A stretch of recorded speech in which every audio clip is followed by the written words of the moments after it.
chords.com. You can find all 6 of our albums up there. Starting our 7th, kind of looking forward to getting moving on some of those things.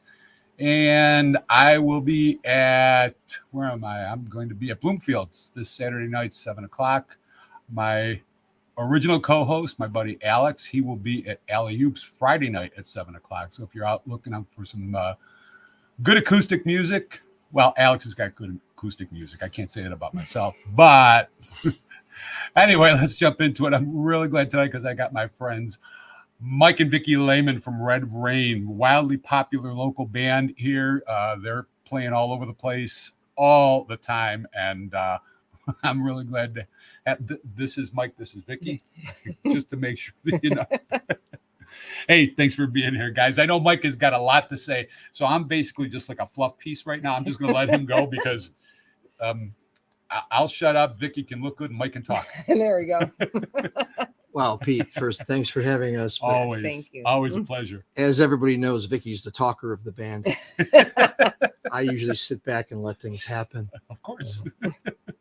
But no, we appreciate you having us, really. It's always a pleasure. Great to appear. So we're glad to be here. So what do you got for us, man? You've told me a bunch of stuff on the phone the other day that you wanted to get into, and I want you to just rip into it with as much fervor as you did on the phone. Yeah, I don't really, I mean, you can ask me some questions if you want, or I just did. Challenge me. I'm really bad at math, so you could probably stump me with math questions. No, you made a lot of good points. And, you know, I mean, the thing is about this show is that whoever I've got on, it's their show. It ain't my show. So I want you to talk about what you feel like talking about. The cool thing about this is that the last time that these guys were on, they weren't married. And they were at the Rockin' Buffalo playing. This guy leaves the stage, goes and puts a suit on. Nobody knows what the hell he's doing. He comes out, stops the show, comes out in a suit, gets on his knee and proposes. I mean, how cool is that? Thankfully, she said yes. Yes. That would have messed everything up. Right? Yeah. Actually, I think what I said was, yeah. Okay. She did. Yeah, she did. Yeah. First of all, if this is our show, Pete, I want the name changed. All right. So let's get the graphic up. Yeah. No, I fell in love with her years ago, and her and me. At least that's her story. And I knew neither one of us wanted to get married. Yeah. We had been married before, and it's not that I or we had anything against marriage. We just decided, we'll be boyfriend and girlfriend. Yeah. And then, of course, as a lot of people know, you have a relationship like that, and then all of a sudden it blossoms and develops into more. And we were talking one day, and I said, hey, what would you think about us being together in one home? And I said, but I would only want to do it if we got married. Okay. Keep it, old fashioned. Sorry, but I am. And Vicky has a young daughter, a late teens daughter, and a son. And I just felt if I'm going to live in the same home with them, I think it should be proper. We should be married. How'd they take it? I never asked you. I know the backstory, but I never asked about that. How'd the kids take it? They're still trying to get me out of it. No, they were very, very welcoming to me. Cool. And of course, I had gotten to know them over the years with Vicky. Yeah, you weren't brand new. Yeah. They knew what an irritant I was. And they knew that now I was going to be a permanent one. Yeah. But yeah, so I asked her I just decided I'm going to do it showy, not to show off or try to drag the band into it. Yeah. But I just thought it would be fun, and we'd always remember it. And people always try to remember, how you proposed to someone, where you were when you got married or when you fell in love. Yeah. And I just wanted to remember it. So I thought this would be a cool way to do it. And we had a lot of people there, our friends. So. Of course. But I mean, that was when I watched that video, that was one of the coolest things I've ever seen. And he actually pulled this off without her knowing it. Yeah. You didn't know, right? No, I had no idea until, like I said, when you were talking and you started talking about me, and then you started to walk up to the front of the stage, but then you went back because you had forgotten the ring. So, and when I saw you go down Yeah. to reach for something, that's when it started to hit my head. Oh my God, is he doing what I think he's doing? But what did the rest of the band think? They had no idea. Okay. They were completely shocked. So the three of you were standing there not knowing where the hell he went. Yeah. Wondering what he's talking about. Oh my gosh, he's going off on something. He's going to start talking about something crazy. And then when he started talking more, and then because he like he said, he's a drummer of the band. Right. You don't always see him. The running joke I always say when I do band introductions is, behind me, who, nobody ever sees, but he always gets the best view of the house. So for him to come out in front of the drum kit was a big shock. So yeah, they didn't see it coming, and I really didn't think so until, like I said, he went back behind the drums to get the ring. I was like, oh my God, okay. And then when we decided, when we started planning the wedding, we're like, we've both done this before. We don't want a big to do. We want to be able to have it be fun. That's when we decided, well, we got engaged at Rock and Buffalo. Why not All right. get married there too? So, we were already scheduled to play there. We figured it would be enough time to get things settled. And, of course, like legally, we had to do it, beforehand in a court, because we didn't have somebody who was going to come to the Rock and Buffalo and do it legally. Right. But it was actually kind of sweet because my son, went up at Rock and Buffalo and kind of officiated the wedding. Really? So he was the one who, he got the script and had it in front of him so that he knew what to say and How everything. cool is that? So yeah. So my son married us, for our staged wedding. And he did a great job. And he did a fabulous Really did. job. Even better yet. He should get ordained, and he should do it Yeah. for a living. We were So- actually, if we had more time, we were telling him, like, dude, you can get it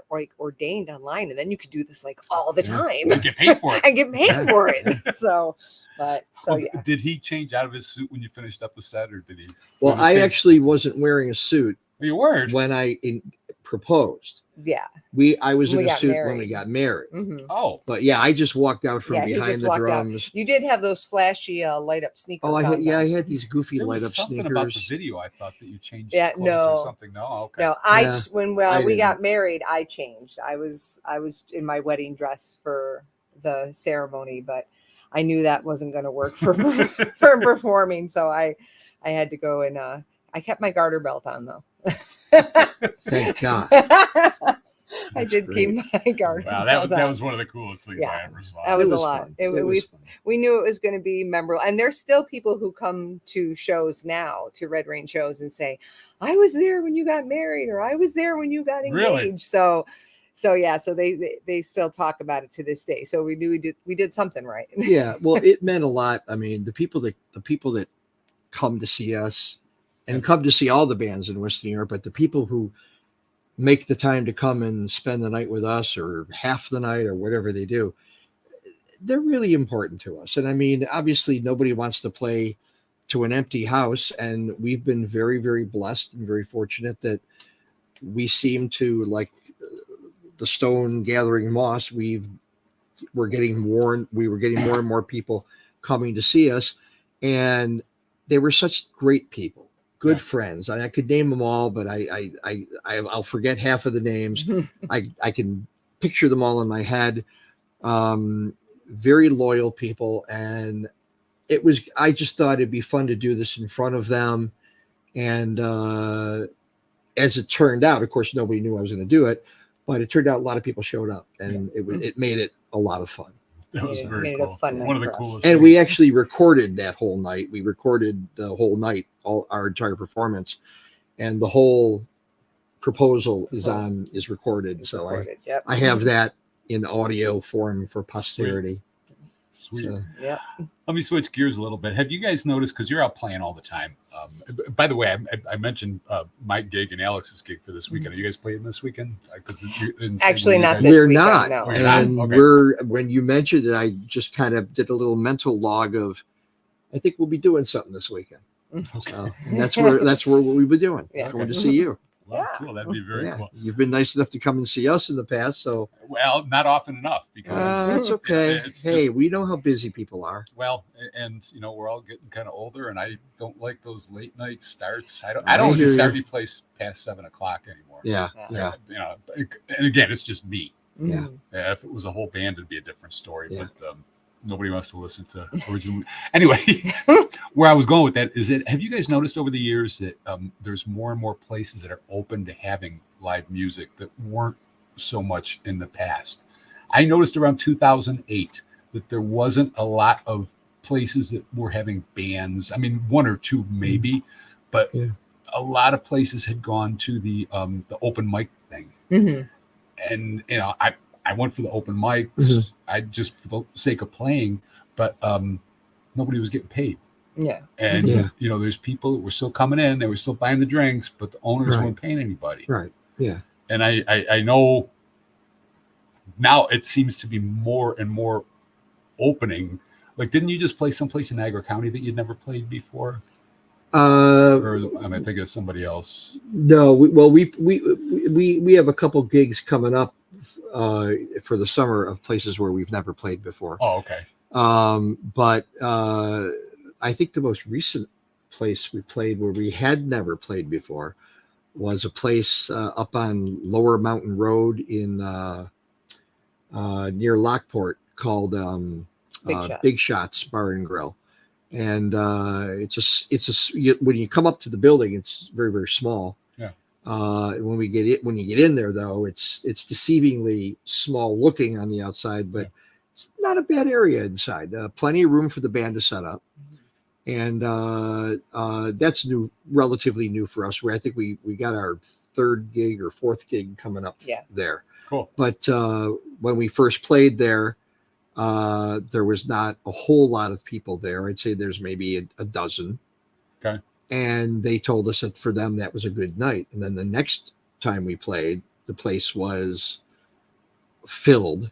And then we just played there a month ago, I think. Yeah, I think it was last month. Was it a month ago? And it was packed. And it was wall to wall people. And that's what I said, wildly popular. Wildly popular. It's a blessing. It really is a blessing from God. That's the way I look at it. Sure. That we put a lot of, and I know all the bands in Western New York do, we put a lot of hard work into our rehearsals. We, really fuss over the details of harmonies and transitional parts in the songs. We don't settle for, it sounds good enough. We'll say, no, and we've had songs that we've wanted to premiere on a gig and they're just not ready yet. Yeah. And we say, nope, work on it next week, and when it's ready to serve, we'll serve it. Yeah. And I think most musicians in town are like that. They want to. Of course. I'm sure you are, but yeah, I do think the Western New York music scene right now, and there may be some people who disagree with me, but I think it's extremely healthy.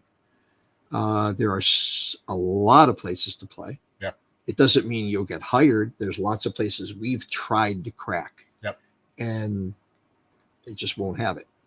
We no matter how many times we approach, no matter how many times they say, "Oh yeah, we've seen you guys. You're great," and then we just don't hear anything. That's just that's the business. That's how it works. It doesn't mean the band isn't good, or your performances aren't good. They just. I've seen club owners that will hire bands that they personally like. I think that's a huge mistake. Yes, I agree. You got to hire who you think your audience, your patrons will like. Right. And the way you do that is you ask questions. And I think too many bar owners, there's plenty that do, but there's a lot of bar owners out there, venue owners, who do not connect with their clientele, their patrons. Right. And if they did, they would learn and know better. They need to look at Facebook a little bit more. Bands are posting on Facebook all the time, regardless of what you think of Facebook. And it's not the be all and end all. It's still a place to put your information, and that's the best place to find it. I mean, Jim Cadrita, he's got his list that he puts up every week. Yep. God bless him, and Carrie. Heck, I even use that list sometimes when I'm when we're yeah. trying to think of somewhere to go. Yeah, he filled we're off. the gap that the Gusto from the Buffalo News left. I actually printed his list out one time to go ahead. I mean, obviously the places that I would want to play at are not all those places, but I was able to go through and pick out certain ones where I was able to, email people and say what I was doing. Oh God, I do that all the time. Was doing, Since Michael and I are usually ones that do the booking for Red Rain, that's something I've literally done a lot of times. Is I'll go down that list and be like, hey, we haven't checked this place yet. We haven't checked that place yet. Let's check that place. I didn't even know this place existed. Okay, let me call this place up. So, and we've gotten a few that way, and then there are others we just, like Michael said, you contact them over and over again, and you either never hear from them, or you just hear, we'll let you know, and then we just don't. So either we're not a good fit, or they just. But don't you think that's kind of a huge loss if they don't even listen to you?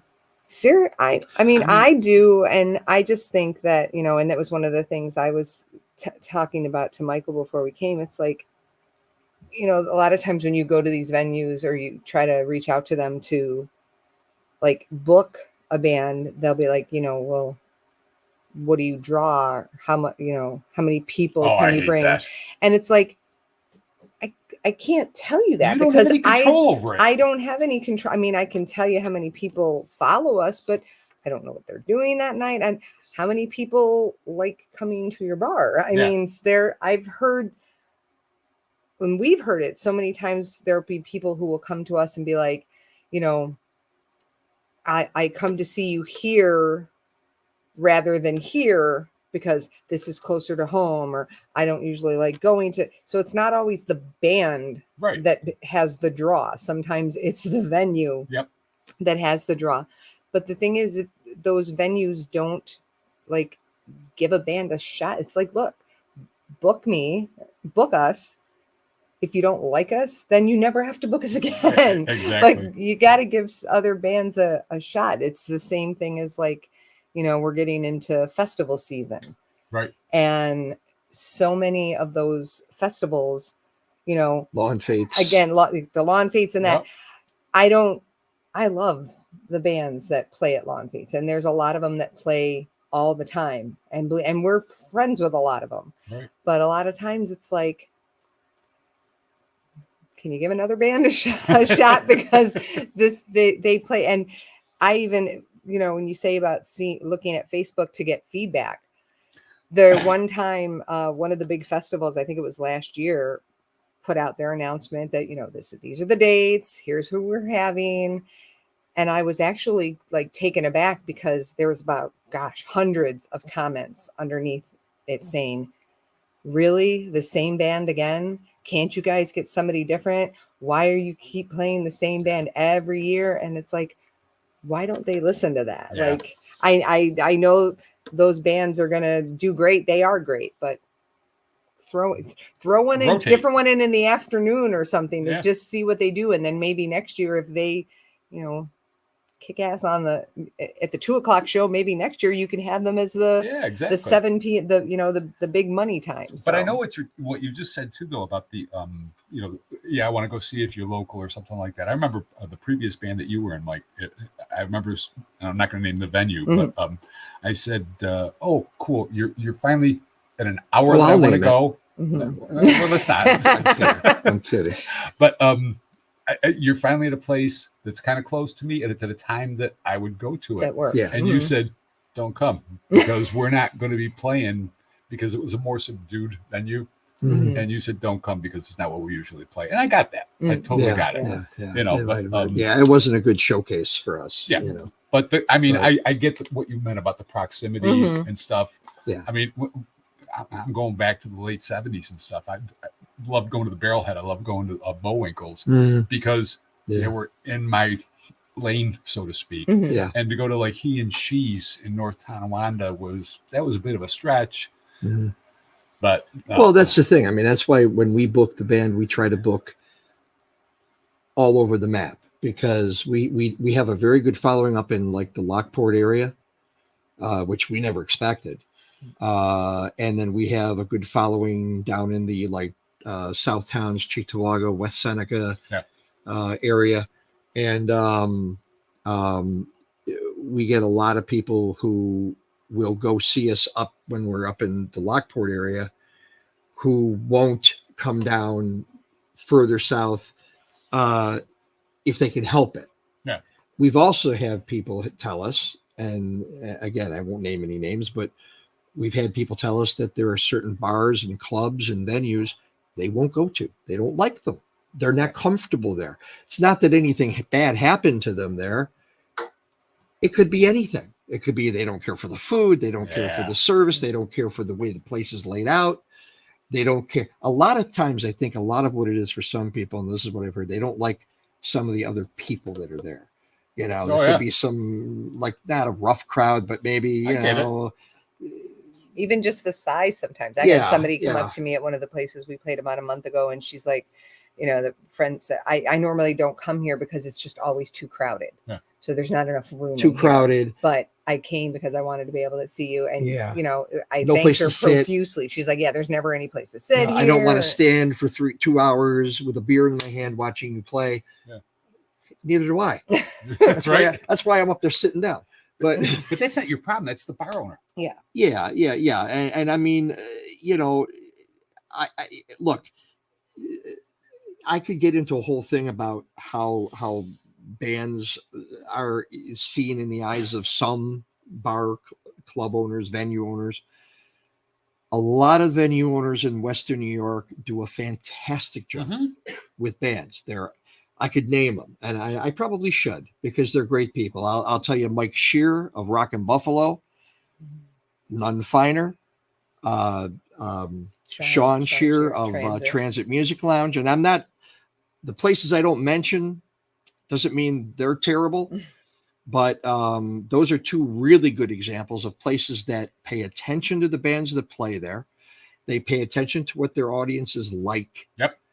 And that's huge. Yeah. And you know, they care about it, and they come and they say, like Mike Shear comes and says hi to us every time we go there. Yeah. Every time comes and gives us all a hug, handshake, a hello, every single time. And he's been wonderful to us. And so has Sean. And so have other people too. Bob up at Attitudes in Lockport has been terrific. He once called me on the phone and says, I need my Red Rain back here. And gave us a bunch of dates. And I mean, just, you know, you feel like, ooh, somebody wants us. Great. And that was years ago. And we play there somewhat regularly. And we're blessed to be have a good following up there. And every time we play there, it's a ball. Nice. So that's, you know, those are we have a handful of places that we love to play, and then we have lots of places we enjoy playing too. Big Shots, as I mentioned. There's other places and I'm forgetting the names. Forgive me for not mentioning them. And there's new places coming up too that we'll be playing at for the first time this summer. Yeah, so that'll be a lot of fun. Right. So. But yeah, and some clubs could do a better job of advertising their bands. They're hurting themselves by not jumping into the advertising fray. It's like, hey, club owners, it's free on Facebook. Okay. It doesn't cost anything. Yeah. I create mostly all of the ads for Red Rain. Yep. The graphics and everything. Yeah. The graphics, Ed Badhorn created the logo. But I create usually the ads that just say where we're playing this week, next week, what have you, the calendars and so forth. And I have created things specifically for a bar or venue. I put their logo on it prominently, the whole thing. I send it to them, and I look at their Facebook page. I'm looking at your Facebook pages, venues, trust me, and I'm checking them out. And I mean, I understand you're a restaurant / bar. You sell drinks and food. I get it 100%. That's your bread and butter. But you can only post so many pictures of chicken wings and roast beef sandwiches. Keep posting those because that's your what you're there for. But add to it the bands that are coming and put a bloody picture up of the band. And especially when someone in the band sends you an ad, it's already made on your Facebook Messenger for free, and all you got to do is go clickety clickety drag, clickety clickety paste, post. Why not do it? It's so easy to do. And we noticed that I've sent things to places and I keep checking right up to the day we play, nothing, and nothing for any band that plays there. Yeah. So I'm like, well, if you don't mention who's playing, people will stop going to your Facebook page. Oh yeah. Thank God for, like I say, for Jim Cadino's list, and for the bands. So many bands in Western New York. Yeah, I know everybody sees them on Facebook. All of them. I mean, Nerds Gone Wild, Reset the Vinyl, Back to the Bars. They post all their ads of where they're playing, and they come up with nice creative things. And there's other bands that have posted things. Hello Molly Band, Matt and Stacy, and the Fleetwood Mac Experience, and Uncovered, and our friends from Uncovered, and who am I forgetting? Prestige Worldwide Band, and also they do an MTV the Unplugged. They do great. All these bands do great ads of where they're playing, and they're busting their humps to get people in. So my feeling is there's maybe a little less than 50%, or maybe a little more, of venues need to put an effort to at least share that information and act like you care that those bands are there. Because trust me, exactly, the customers will see that caring, and they like that. Yep. They like to know that the venue, Rock and Buffalo and Transit Music Lounge do an amazing job.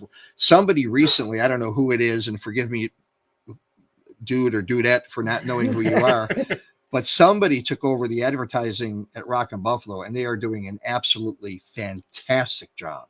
Yes. They put the band's logos on creative backgrounds and posters and all that. Post them regularly when the bands are coming. Yeah. And hats off to whoever's doing that. So, it's a healthy music community right now, I think.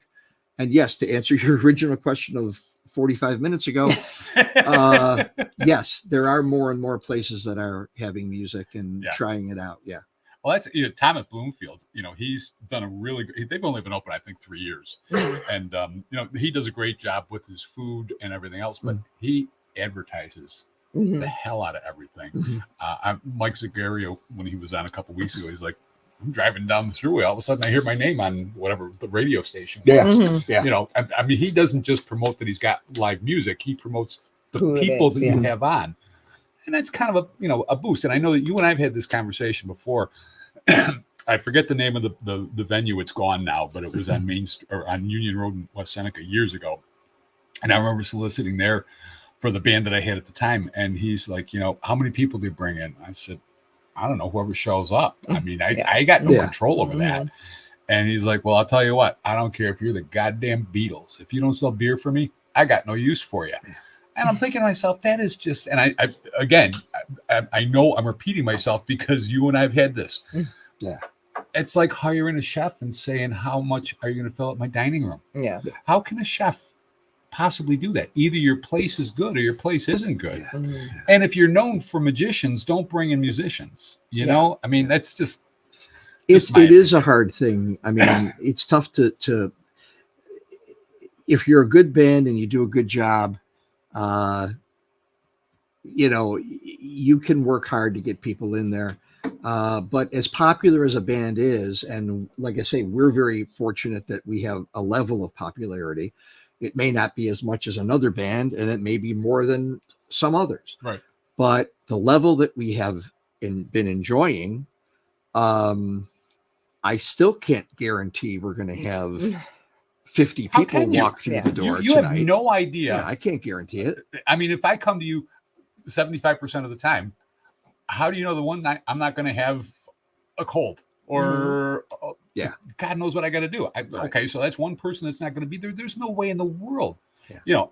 Hopefully, of course, you want to see that there's a sea of people that you are familiar with. Yeah.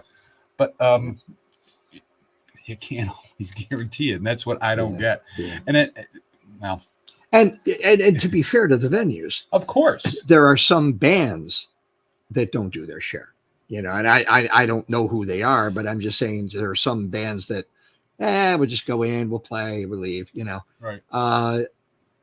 We, along with so many other bands in Western New York, care about who comes to see us, what kind of a show we put on. When we put our set list together, we don't just slap songs together. And I know all other bands do this. You have to if you want. We sit there and we agonize over our set list. Okay, do you think this is a good song to follow this song? And you know, it would be great if we do this song right after this one. It flows right into it, and it's the same kind of key, and it's the whole thing. The vibe is the same. So we agonize over our set list. We don't just say, let's stick this one in here and stick it. So we do it. And then I send it to the rest of the band, have them look it over. See anybody see any glaring errors here, anything we should change. And, you know, sometimes they'll suggest a change or they'll say, no, it looks great. And then we present it. And we just did that about a month ago. We did it. And we re-streamlined our second set because we had a couple of songs that we put in with the more dance material that we felt slowed up the pace, the pacing, just like they take scenes out of movies because it slows the pace of the film down. Yep. We remove songs from one set and move them over to another and put others in their place to keep the pace the right way. You know, so when you do your set list, now this is, I don't know why this just came to my mind. Do you keep the same set list for several weeks or months, or do you keep changing them constantly? We usually like to keep them kind of the same, but then, like, you know, if we come back around, like we play one venue and then in a couple months we're back there again, we don't want to just do a carbon copy of what we did just 2 months ago. So we might try to, you know, swap things around a little bit. Sometimes in between the times we might have learned and had another song or two, so we'll fling that in there so it's something different. But a lot of times we do keep them like kind of the same for a couple months here and there. Yeah. I mean, I've seen Pat Benatar at least 7 or 10 times. You don't like Pat Benatar, do you, Vicky? And I can literally, not that I care, I can literally sit there and watch her show and tell you exactly what song she's going to do next. Oh, she does that? Yeah. She's. Okay. I even have. It's kind of funny. Michael knows how much I adore her, and so do most people who know me. And when he was playing with another band before Red Rain got together, he played at, where was it, Seneca Allegheny? Oh yeah. His band played at Seneca Allegheny the night after Pat Benatar played there. She played. And over off to the corner was her set list. Oh. And he asked one of the people there if he could take it. And, you know, because he explained, you know, my girlfriend is a crazy Pat Benatar fan and like worships the ground she walks on. I would love to bring this home to her. And the person there wound up also saying, well, I have something even better. There was like a hand towel that she had used while she was on stage. Really? And he said, why don't you give this to her too? I have both of them still in a bag. Yeah. He said, this is a towel that she like had. And he says she threw it over here when she left the stage. She just tossed it.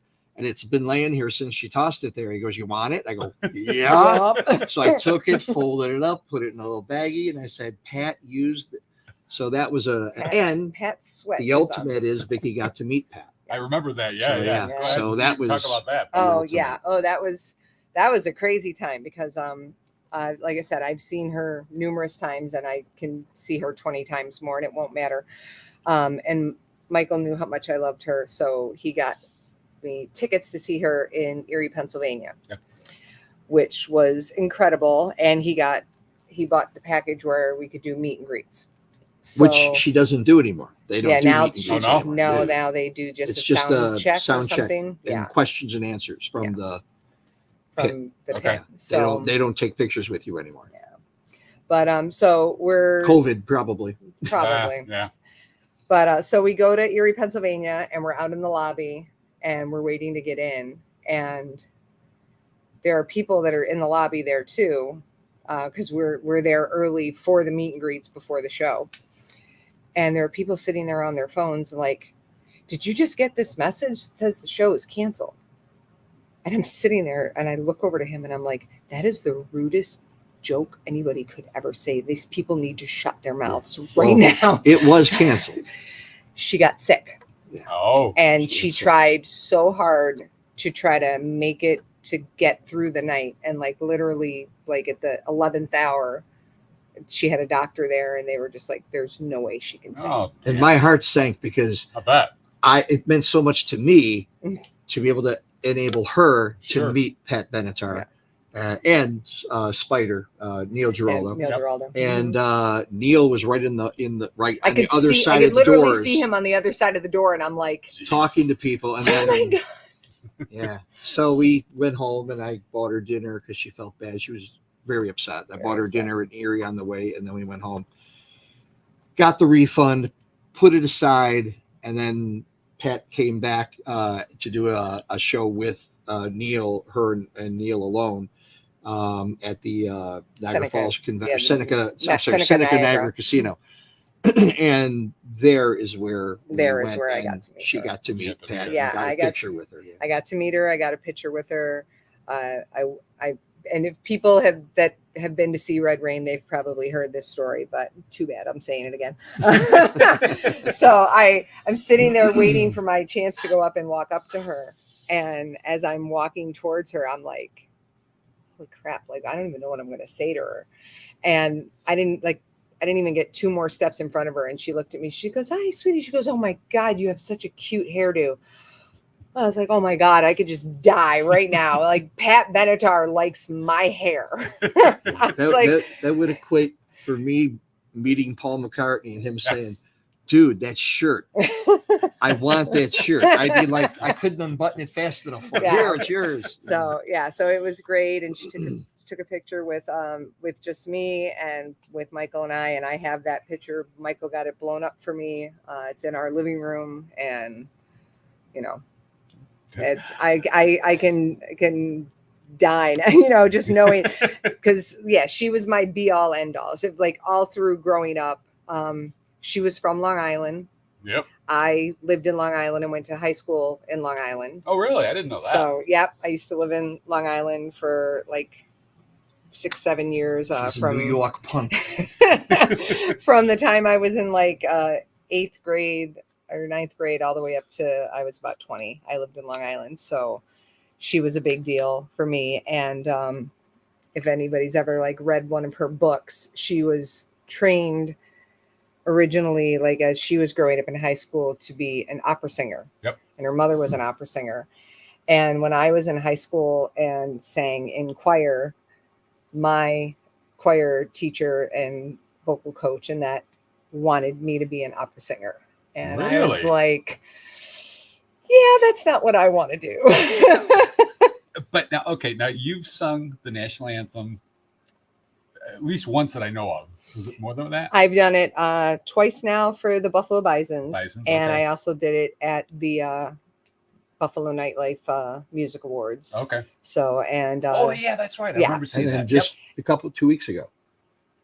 Oh, and just 2 weeks ago, I did it at Damon College because they were looking for somebody in their women's basketball team. And somebody was like, we had reached out on Facebook. Does anybody know anyone who sings the national anthem? And a friend of mine tagged me in the post, and I reached out to the guy, and I was like, I do. I said, I've sung it for the Bisons. I said, and I'm actually a Damon alum.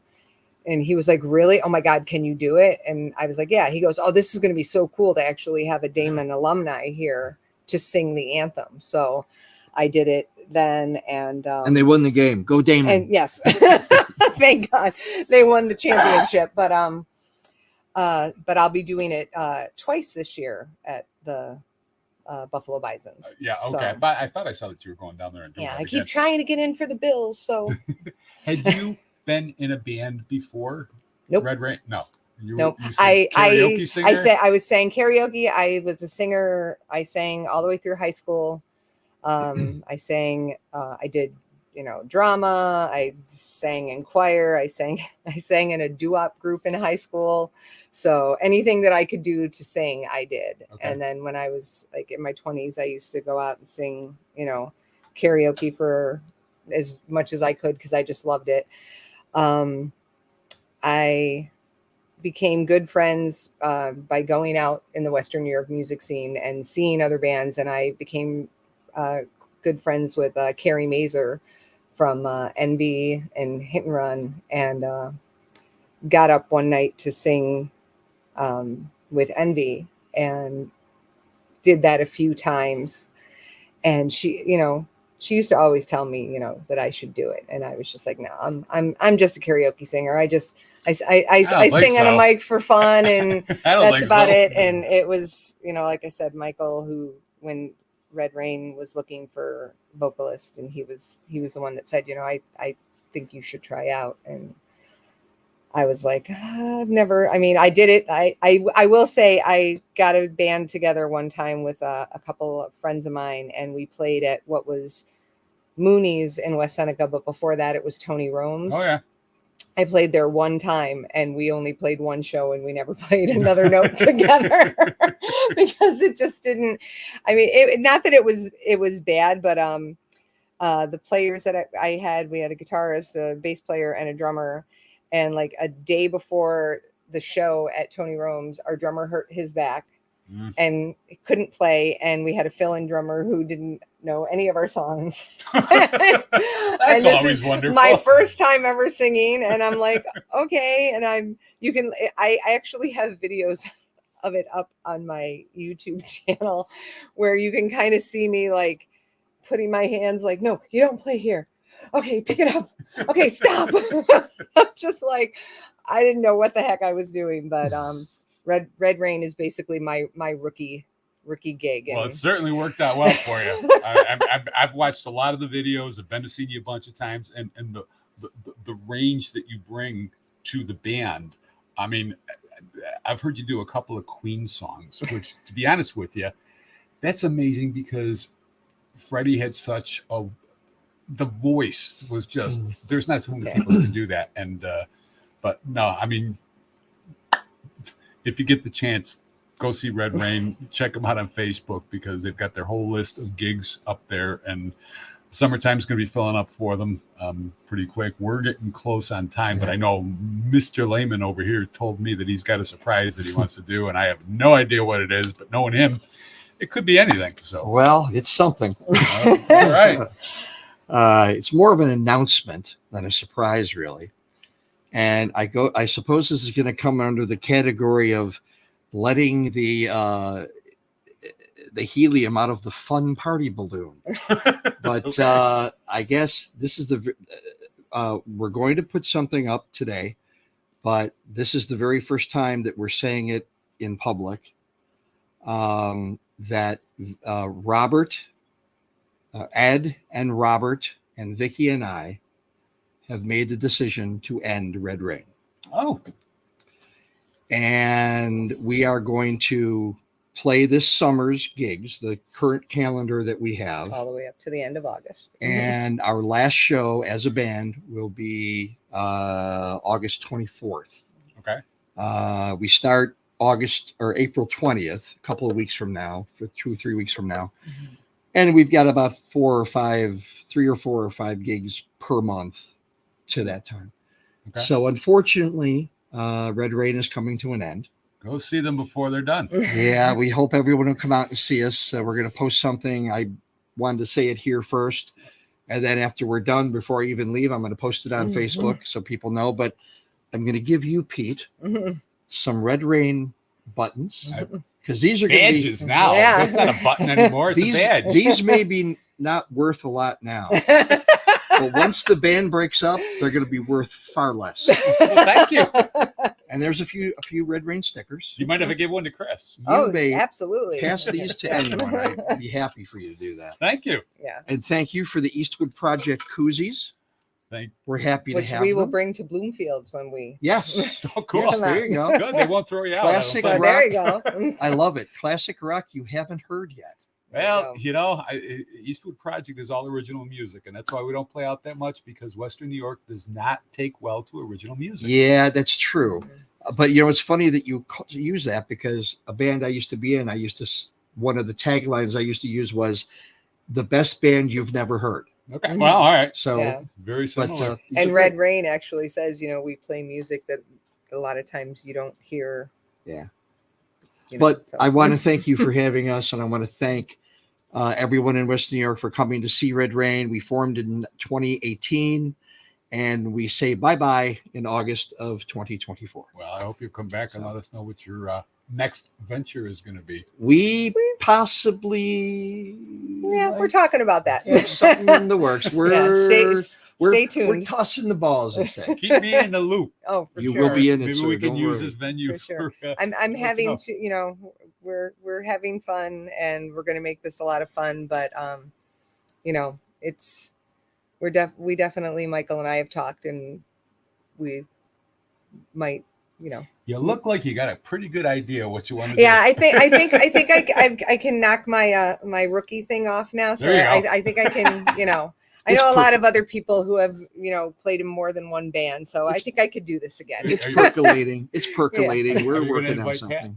Oh, I would love it. That she's coming back to the area this summer, and I already told Michael. I said if I have to break in, we have to go, and Sweet. just be like, remember me, and you liked my hair.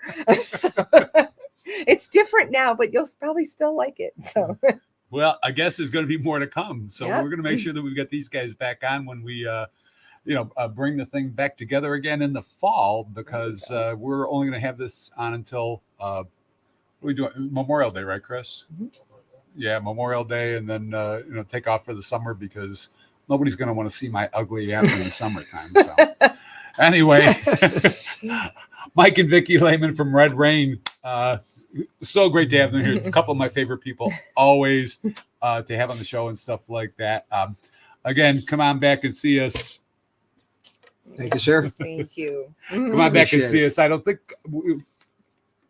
I think the next one, I think we've got is it Marty? I think we got Marty. McFly? Marty McFly, yeah. No, there's two Martys coming on. You got two Martys. Oh, yeah, man. two different Martys, and I'm trying to think of which one's coming on 2 weeks from now. But anyway, I'll put it up on Facebook. Yep. But anyway, thanks for watching Three Chords and the Truth.